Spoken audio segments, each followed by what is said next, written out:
Richard Southern joins us now to discuss some of the day's offbeat stories, and we begin with a very unusual health update from the state of Oregon. What's going on there? So, Ginella, the senior health official in Oregon, kind of like our Dr. David Williams. Right. She comes out the other day to give her, regular address, updating everybody about the virus, right? She comes out, though, in costume, and it turns out, to promote Halloween safety tips. So this sounds all well and good. However, she gave some rather out-of-place information right off the top. Take a listen.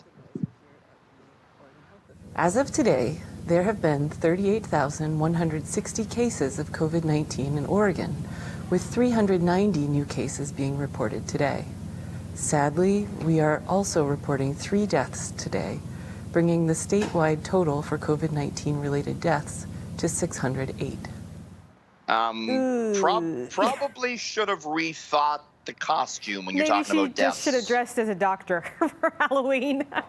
We complain about Dr. David Williams, and maybe some of that is well-founded, but at least he hasn't pulled that just yet. Ginella, that was pretty cringy. Yeah, probably didn't think that one quite through before. She thought, oh, I'll be dressed up for Halloween. So fun. Oh, right, I have to report some deaths. Not good. Okay, we all kind of feel like we're living in a horror movies these days, but there's a Hollywood film in the works, and it might just be a little too real. Yeah, from how long did this take them category. It didn't take them very long. Michael Bay, the big director, he's coming out with a blockbuster movie, Ginella.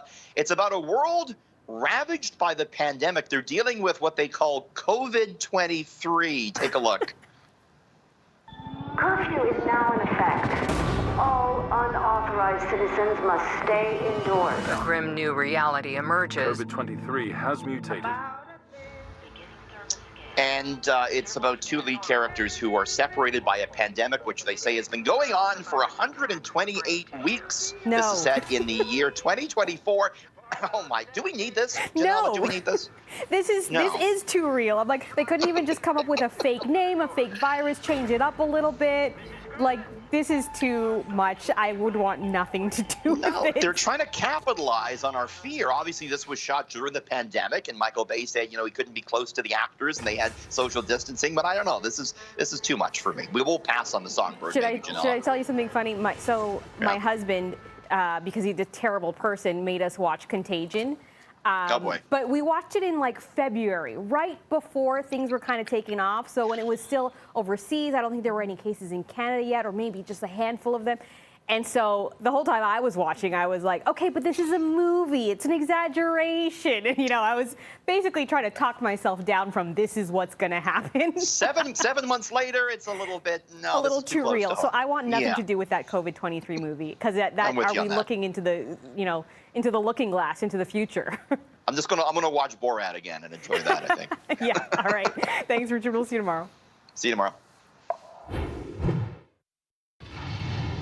France more than doubling the number of soldiers deployed nationwide after a horrific attack. The latest from the country now on its highest alert level.